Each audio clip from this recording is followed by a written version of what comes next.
بسم اللہ الرحمن الرحیم۔ ناظرین، یہ کہانی ہے صرف 3 مرلے زمین کی، لیکن 3 مرلے زمین کے لیے سگا ماموں جو ہے وہ بالکل ایسے ہو گیا جیسے خون سفید ہوتا ہے۔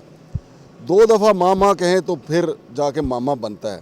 ویسے تو اب نئی نسل جو ہے ماں کو بھی ماما ہی کہتی ہے، لیکن جو ماموں ہوتے ہیں، جو ماما ہوتا ہے، وہ اپنی بہنوں کا ہمیشہ خیال رکھتا ہے، ایسے خیال رکھتا ہے جس طرح بہنوں کے ماں باپ ان کا خیال رکھتے ہیں۔ لیکن یہ کہانی اسلام آباد کی ہے، بارہ کو کی ہے، صرف 3 مرلے زمین کا مسئلہ ہے، اور اتنی مار پیٹ ہوئی ہے کہ پہلے تو اس تشدد سے ان بچیوں کا کہنا ہے کہ ہماری ماں کی جان گئی، پھر 23 دن بعد اسی غم میں ان کے جو ابو ہیں وہ بھی وفات پا گئے، اور یہ معاملہ یہاں رکا نہیں ہے۔ ہونا تو یہ چاہیے تھا کہ ان کے جو ماموں ہیں جو 3 مرلے کے لیے اتنے غیر ہو چکے ہیں، جن کا اتنا خون سفید ہو چکا ہے، ان کے خلاف مقدمہ ہوتا، لیکن وہ چونکہ زیادہ بھاگ دوڑ والے ہیں۔ یہ معصوم بچیاں میرے ساتھ اس وقت موجود ہیں، ان سے بھی بات کریں گے، لیکن وہ ہر جگہ انہوں نے ان کے لیے انصاف کے دروازے بند کیے۔ متعلقہ تھانہ ان کا بارہ کو ہے، آئیو محمد علی صاحب ہیں۔ محمد علی صاحب جو ہیں وہ دیکھیں کہ جب بندہ یتیم ہو جاتا ہے اس کا وارث اللہ ہی ہوتا ہے، پھر نہ کوئی آئیو بات سنتا ہے، نہ کوئی SHO بات سنتا ہے۔ تو ہم ان سے بات کریں گے، ان بچیوں سے۔ بیٹا کیا نام ہے آپ کا؟ سمیرہ، کیا ہوا یہ سارا معاملہ جو ہے؟ آپ کے ماموں کا نام بھی بتائیں، یہ مسئلہ کیا ہے؟ میرے ماموں کا نام سجاد احمد عباسی ہے اور ہم بھراکو کے رہنے والے ہیں۔ بھراکو میں وہ آئے ہیں ہمارے گھر، تو پہلے تو دھمکیاں وغیرہ لگانا شروع کر دیا میری والدہ صاحبہ کو۔ تو مطلب وہ بیمار تھی، کافی زیادہ شوگر کی مریض تھی، اور دن میں بھی آئے، انہوں نے آ کے ان کو کافی دباؤ ڈالا کہ یہ لنٹر ڈال رہی تھی میری ماما، گھر بنا رہی تھی، تو انہوں نے کہا کہ آپ یہ نہ بناؤ، چھوڑ دو یہاں سے اور یہاں سے چلے جاؤ۔ تو میری ماما نے کہا کہ یہ مجھے والد کی طرف سے ملا ہے، تو میں کیوں اپنا گھر چھوڑ کے جاؤں، میرے بچے ہیں، مطلب ہم بچپن ہم نے سارا وہیں گزارا سارا کچھ۔ تو اس کے بعد پھر مطلب وہ دھمکیاں وغیرہ لگا کے دن کو تو چلے گئے، پھر شام میں دوبارہ سے وہ آئے، دوبارہ سے آ کے تو انہوں نے پھر سے مطلب میری والدہ پہ تشدد کرنا شروع کر دیا۔ وہاں پہ جو ہمارے مزدور لگے تھے ان کو سب کو انہوں نے مطلب کافی زیادہ انہوں نے شور ڈال کے گالیاں گلوچ کر کے ان کو وہاں سے بھگایا، اور میری والدہ کو بالوں سے پکڑتے ہوئے وہ گھسیٹتے ہوئے ان کو گیٹ کی طرف لے کے گئے اور ان کو وہاں پہ تشدد کا نشانہ بنایا اور پھر ان کو مار دیا۔ نہیں، آپ کی والدہ سر میں کوئی چیز لگنے سے مری کیسے؟ جی، ان کا گلا دبایا گیا اور ان کے سینے پہ کافی زیادہ ان کو پش کیا گیا۔ ان کی سیدہ جو ہے وائف، اس نے بہت زیادہ میری ماما کے سینے پہ جو ہیں وہ بہت زیادہ مکے مارے اور کافی زیادہ ان کا گلا دبایا، جس کی وجہ سے میری والدہ صاحبہ پتہ نہیں یہاں پہ بھی ان کے کافی نشانات ہیں۔ تو ہمارے غسل دیتے ہوئے ہم لوگوں نے ان کی تصویریں وغیرہ بھی لی، ویڈیو بنائی ہم نے ان کی، تو اس میں کافی زیادہ بظاہر نظر آ رہے ہیں کہ ان کے اوپر تشدد کیا گیا ہے۔ اور تھانہ بھراکو تو بالکل ہماری بات سنتے ہی نہیں ہے۔ ہم لوگ ہر جگہ ہم لوگوں نے اپنی ماں کا انصاف مانگا ہے، مگر آج تک کسی نے بھی ہمیں ابھی تک تقریباً 7 منتھ جا رہا ہے، ہماری ماما کا انصاف ابھی تک نہیں ملا ہمیں۔ بیٹا آپ کا نام کیا ہے؟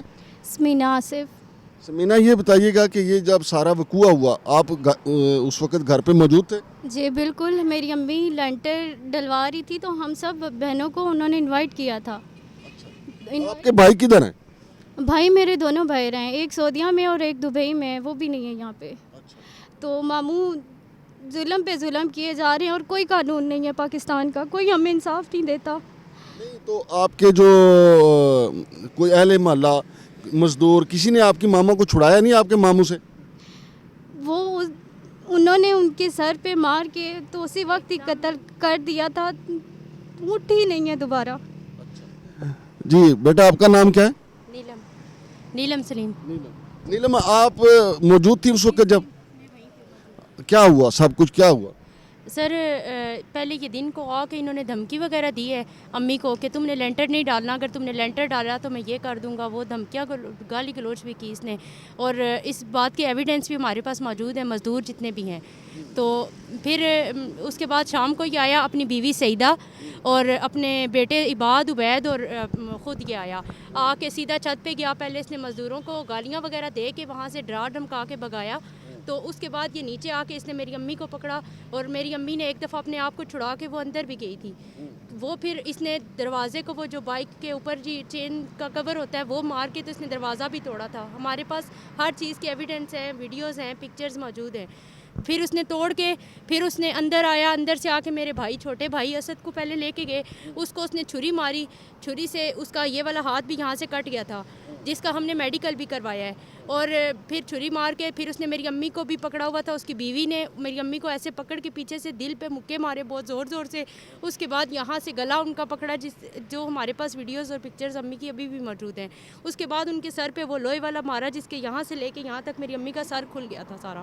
اور موقع پہ میری امی ایسے دل پہ ہاتھ رکھ کے سجدے کی حالت میں گری اور وہیں پہ وہ فوت ہو گئی. جب آپ کے ماموں اتنا تشدد کر رہے تھے, آپ بہنیں وہاں موجود تھیں, کوئی آگے نہیں بڑھے آپ؟ سر وہ بندے لے کے آئے تھے, پٹھان تھے ان کے ساتھ کچھ, وہ تقریباً اس کے 2 بیٹے تھے, اس کے 2 نوکر تھے, ایک ثاقب جو آئی بی میں کام کرتا ہے وہ تھا, اور اس کے علاوہ اس کے ساتھ وہ اس کے بیٹوں کے دوست بھی تھے کچھ. اور ہم صرف میرا میاں بھی جب مار کھا رہے تھے ہم تو اوپر سے آیا تھا, تو امی یعنی کہ جب ہم مطلب امی کو پکڑا ہوا تھا, انہوں نے امی کو مار رہے تھے, مجھے مار رہے تھے, تو میرا میاں آیا تو اس نے پہلے مجھے چھڑایا, امی کو چھڑانے کے لیے گیا تو وہ امی موت کے منہ میں جا چکی تھی. اچھا, آپ کو بھی مارا انہوں نے؟ جی مجھے بھی مارا تھا. اور میں جب میڈیکل کروانے کے لیے پولی کلینک گئی ہوں تو محمد علی صاحب نے کہا ہے کہ تم کون ہوتی ہو میڈیکل کروانے والی, میں تمہیں پکڑ کے اندر کر دوں گا تمہاری ماں کے کیس میں. تو انہوں نے پھر ہمیں اتنا ڈرایا دھمکایا تو پھر انہوں نے ہمیں گھر بھیج دیا, اور الٹا ہم ان لوگوں کا میڈیکل کر کے چھری بھی ہم پہ ڈال کے ہمارے پہ کراس پرچہ دے کے ہمیں 7 مہینہ سے تھانے کچہریوں میں رول رہے ہیں کہ یہ ان لوگوں نے ان پہ چھریاں ماری ہیں, ہماری ماں مر گئی ہے, اس چیز کا ہمیں کوئی نہیں انصاف دے رہا. لیکن ان لوگوں کو خروش بھی نہیں آئی اور ہم کچہریاں بھگت رہے ہیں. اور الٹا ہمیں 2 دن پہلے گھر سے اٹھا کے پولیس لے گئی ہے, انہوں نے ہمیں بارکاؤ اٹھانے میں 10 بجے تک رکھا. 10 بجے کے بعد وہ وومن پولیس اسٹیشن پہ ہمیں لے کے گئے, رات 2 بجے پھر وہاں انہوں نے رکھا, وہاں سے پھر ہمیں 2 بجے کے بعد انہوں نے وہاں سے نکالا اور سائن لیے کہ اگر تم لوگوں نے راضینامہ نہیں لکھا تو ہم لوگ تم پہ جسمانی ریمانڈ کریں گے. نہیں, اب آپ کے خلاف جو مقدمے ہیں وہ کس قسم کے ہیں؟ سر پتہ نہیں, وہ جو چھری وہ لے کے آئے تھے انہوں نے میرے بھائی کو ماری تھی جس کا میڈیکل بھی اس نے کروایا ہے, تو وہ چھری انہوں نے ہم پہ ڈالی ہوئی ہے کہ وہ چھری ہم لے کے گئے تھے. اور دوسرا جو انہوں نے پتہ نہیں کون کون سے مقدمے ڈالے ہیں. آج تک جب بھی ہم آئیوں کے پاس جاتے ہیں اس سے فائل مانگتے ہیں, چلان مانگتے ہیں, مجرم کا پوچھتے ہیں تو وہ کہتا ہے جی بی بی تو میری جگہ بیٹھ جا, میں اٹھ جاتا ہوں, تم کون ہوتی ہو مجھے سوال کرنے والی, اوپر سے بکواس کرتی ہو, یہ وہ اس طرح کی باتیں کر کے نکال دیتے ہیں ہمیں. اول تو ملتا ہی نہیں ہے وہ. اچھا, آپ کے شوہر بتا رہے تھے کہ جب آپ پہ تشدد ہوا تو اس وقت آپ پریگننٹ تھے؟ جی میرا 7واں مہینہ تھا, میں پریگننٹ تھی, اور جس کی وجہ سے میری پیلوس کا مسئلہ بنا تھا اور میں نارمل میری ڈیلیوریز تھی. اس کی وجہ سے 7 مہینے تک میری بچی کو خوراک نہیں پہنچی. 3 مہینے 7واں مہینہ تھا, 3 مہینے میری بچی کو خوراک نہیں پہنچی. 8ویں مہینے میں جا کے ڈاکٹروں نے آپریشن کر کے بچی کو نکالا اور مشین میں رکھی رہی ہے. اچھا, یہ بتائیں کہ آپ کے ابو جو ہیں وہ اس واقعے کے کتنے دن بعد ان کا انتقال ہوا؟ 23 دن بعد ابو بھی فوت ہو گئے تھے. ابھی امی کی دعائیں خیرات چل ہی رہی تھی تو ابو بھی, ان کو بھی ہارٹ اٹیک آیا اور وہ بھی فوت ہو چکے اسی ٹینشن سے. آپ کتنے بہن بھائی ہیں؟ ہم 7 بہن بھائی ہیں. اور آپ کے ماموں اور بھی ہیں یا یہ اکیلا ایک ہی ماموں ہے؟ ایک یہ ہے, اس نے چھوٹے بھائی کے ساتھ بھی زیادتی کی ہے, اس کی دیوار بھی مار کے, تو اس کے ساتھ بھی اس کا کیس چلا ہوا ہے, لگا ہوا ہے چھوٹے بھائی کے ساتھ. ایک بہن کی دیوار پہ بھی اس نے تارے باندھ دیے کہ یہ دیوار بھی میری ہے, اس کے ساتھ بھی اس کا جھگڑا چل رہا ہے. ایک معذور بھائی ہے اس کا جس کو اس نے نکال دیا گھر سے, اس کا دھوکے سے گھر خرید کے, اور اس کو پیسے بھی نہیں دیے اور وہ در بدر رلتا ہے. وہ بھی اس نے مطلب سارے بہن بھائی, کوئی بھی اس سجاد احمد عباسی کو منہ ہی نہیں لگاتا, کوئی بھی نہیں لگاتا, کوئی بھی بہن بھائی نہیں, کوئی بھی بندہ نہیں. تو نیلم, آپ کا کوئی چاچا تایا؟ میرے ابو 2 بھائی تھے, تایا ابو میرے فوت ہو گئے تھے اور ابو رہ گئے تھے. ابو اور تایا ابو 2 بھائی تھے بس. تو کسی اور آپ کے رشتہ دار نے آپ کو سپورٹ کیا؟ سر ماں باپ سر پہ نہ ہو تو کون کرتا ہے سپورٹ. اور یہ مجھے سارا اس کا یہ سلسلہ بتائیں کہ آپ 7 بہن بھائی ہیں, تو چوتھی بہن آپ کی کدھر ہے؟ سر وہ بڑی ہے, وہ ذرا تھوڑے سے وہ اس فیملی سے ہے, وہ الاؤ نہیں کرتے اس کو اس طرح مطلب. جی لیکن یہ ہے کہ اس نے بھی بیان وغیرہ دیے ہیں, تھانے کچہریاں کی ہیں, تو وہ ساتھ. نیلم, آپ آئی جی صاحب کے پاس گئے تھے یا ایس ایس پی؟ ہم نے آئی جی کے آفس بھی اپلیکیشن دی ہے, اپلیکیشن بھی میرے پاس ابھی موجود ہے, اگر آپ کہتے ہیں تو وہ بھی میں آپ کو دکھا دیتی ہوں. ایس ایس پی آفس گئی ہیں, ڈپٹی کمشنر کے آفس گئی ہیں, انکوائری آفس گئی ہیں, بارکو آفس گئے ہیں. کوئی آفس نہیں ہے, جو کوئی ایسا تھانہ نہیں ہے جہاں پہ ہم بیٹیاں ذلیل نہیں ہوئی. اپنی ماں باپ کی لاش اٹھا کے بھی اس کے بعد ہم ذلیل بھی نہیں ہوئی, اور کچہریاں بھی ہم لوگوں نے دیکھی ہیں, کیس بھی ہم لوگوں پہ. جب میری بچی ہوئی ہے تو میں گھر بعد میں گئی ہوں, پہلے میں نے عدالت میں جا کے تو وہ دی ہے کہ میں نے کچھ نہیں کیا, میری ابھی کنولے لگے ہوئے تھے. میں اپنی بیٹی کو لے کے تو پہلے میں کچہری گئی ہوں, پیشی بھگتی ہے, پھر میں گھر آئی ہوں. مجھے بتائیں ہمارا کیا قصور ہے؟ ایک تو ہمارے والدین کو ہم سے چھین لیا گیا ہے، اتنی ناانصافی ہوئی ہے، اور دوسرا ہمیں ابھی تک انصاف بھی نہیں ملا اس ملک سے. ہمیں بس کچھ بھی نہیں اور چاہیے، ہمیں اپنے ماں باپ کا انصاف چاہیے بس.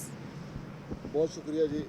تو ناظرین، اصل میں ان بچیوں کا جرم یہ نہیں ہے کہ یہ خواتین ہیں، یہ معصوم بچی، ان کا جرم یہ ہے کہ یہ یتیم ہیں، کیونکہ ماں باپ کا سایہ سر سے اٹھ گیا. اور اب میں نے جیسا کہ آپ کو بتایا کہ ماموں جو ہوتے ہیں وہ تو اپنی بہنوں کا اور بہنوں کی اولادوں کا بہت زیادہ خیال کرتے ہیں. آپ دیکھ لیں ہمارا کلچر ہے، لیکن اب کیا کیا جائے کہ سجاد عباسی صاحب نے جو کچھ کیا ہے تو یہ تو ان بچیوں نے بتایا ہے. سجاد عباسی صاحب بھی کچھ کہنا چاہیں تو ہمارا کیمرہ حاضر ہے کہ وہ ان کا موقف اس بارے میں کیا ہے. لیکن ایک بات تو طے ہے کہ یہ بچیاں کہہ رہی ہیں کہ جب ہماری ماں پہ تشدد ہوا اس کی ویڈیو موجود ہے، ان کی ماں پہ جو تشدد کے نشانات ہیں جب ان کو غسل دیا گیا اس کی تصاویر موجود ہیں. اور اب یہ بھی معلوم ہوا ہے کہ قبر کشائی ہوگی اور پوسٹ مارٹم دوبارہ ہوگا. لیکن ان بچیوں کا تحفظ دینا تو ہماری ریاست کی ذمہ داری ہے، آئی جی صاحب کی ذمہ داری ہے، ایس ایس پی کی ذمہ داری ہے، متعلقہ تھانے کی ذمہ داری ہے. لیکن کیا کریں کہ پورے کا پورا تھانہ ہی بک جاتا ہے. اور چند ٹکوں کی خاطر ان بچیوں کے سر پہ اگر کوئی آئی او ہاتھ رکھے گا، اگر کوئی ایس ایچ او ہاتھ رکھے گا، اگر آئی جی صاحب ہاتھ رکھیں گے تو دنیا اور آخرت کی بھلائی ہوگی. لیکن سوال یہ پیدا ہوتا ہے، کہا جاتا ہے نا کہ لوگ وہ دیکھتے ہیں جو ان کے سامنے پڑا ہوتا ہے، سامنے ان کے چمک ہوتی ہے، سامنے ان کے پیسہ ہوتا ہے. تو ہمارا دین کہتا ہے، اللہ کا فرمان ہے، ہمارے رسول صلی اللہ علیہ وسلم نے فرمایا کہ جو یتیموں کے سر پہ ہاتھ رکھے گا اور جتنے ان کے سر پہ بال ہوں گے اتنی نیکیاں اس بندے کے حق میں لکھی جائیں گی. اور ویسے بھی یتیموں کا مال کھانا قرآن پاک میں لکھا ہوا ہے کہ یتیموں کا مال مت کھاؤ، ان کا حق ان کو دے دو. سجاد عباسی صاحب، دنیا مختصر ہے، بات یہ صرف 3 مرلے کی ہے.